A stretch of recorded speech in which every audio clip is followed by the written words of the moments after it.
Hi everyone. Once again, I sincerely welcome you to Spirituality for Dummies, the place we observe and master ourselves. Today, I want to share about a personal reflection about something that happened recently. In fact, it just happened today, and how it reminded me of a very profound spiritual lesson.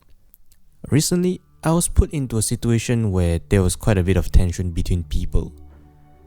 I happened to be in the middle of it because of my role, and someone confronted me in a rather intense and unpleasant way. Normally, situations like this would trigger my nervous system immediately. My chest would tighten, my mind would start racing, and my imagination would go wild and create all kinds of worst case scenarios. But this time, something was different. I noticed that I was actually quite calm throughout.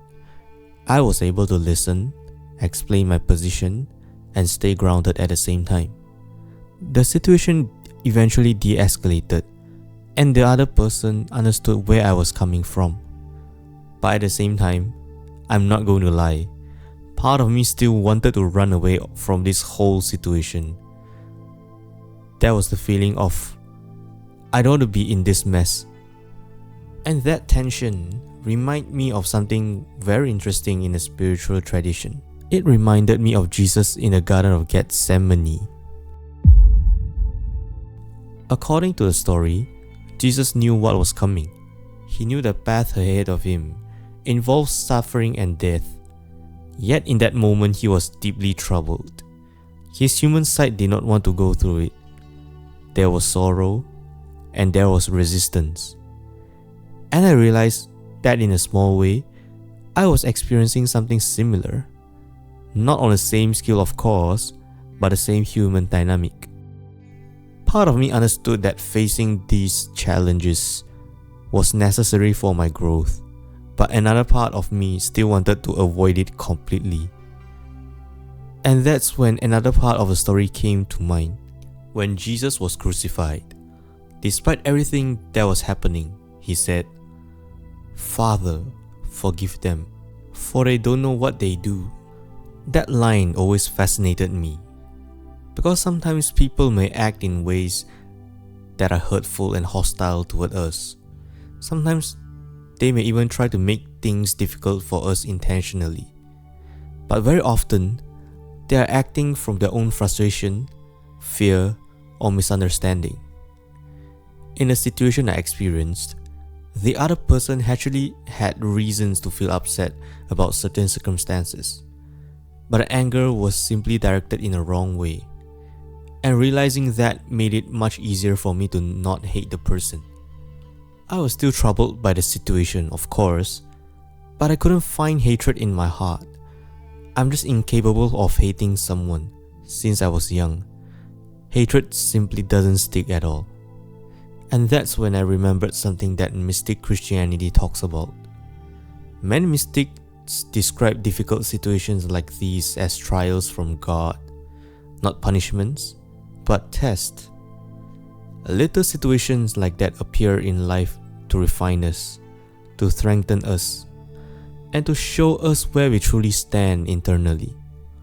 And honestly, that's exactly what this felt like.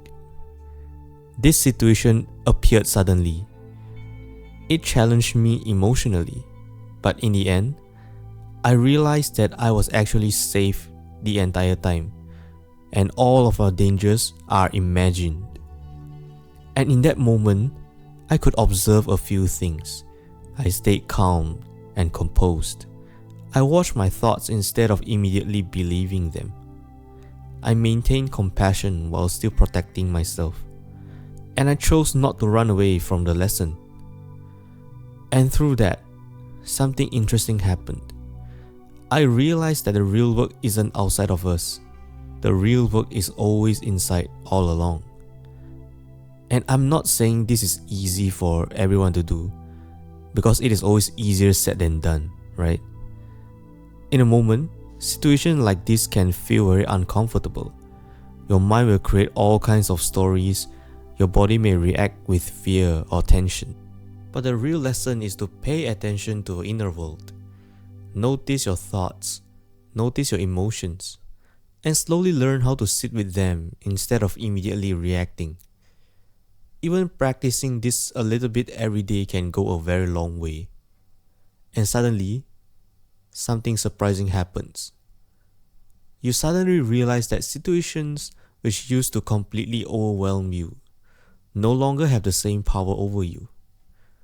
That's when you begin to discover something very important. You realize that you are actually very powerful, much more powerful than all the little dramas, conflicts, and chaos that life throws at you. Those things may still happen, of course, but they no longer control your inner world. And that, in my opinion, is the real beginning of transformation. Now, I've also realized another thing about myself during this process. I noticed that I was a bit rough in how I handled the situation. I still don't always know the best way to deal with things, and I could be more considerate before taking action. But the difference now is that I can see it, reflect on it, and learn from it without panic, without self-hate, without anxiety spiraling out of control. That awareness itself is part of a growth. So if you ever find yourself in difficult situations where part of you just want to run away, remember, these may very well be your own little trials, your own Gethsemane moments, moments that challenge you, refine you, and ultimately help you discover the strength that was already inside you all along. And if you keep paying attention to your inner world, learning from these moments, and practicing awareness, one day you may realize that you have been quietly rewiring yourself all along. So if you find reflections like this helpful, consider subscribing to this channel and joining me on this journey of observing and mastering ourselves. And if you would like to support the channel further, you can also check out the membership program, The Inner Mark, where I share deeper explorations and experiments with spiritual ideas. And I sincerely thank you for watching, and I'll see you in the next video. Until then, bye bye.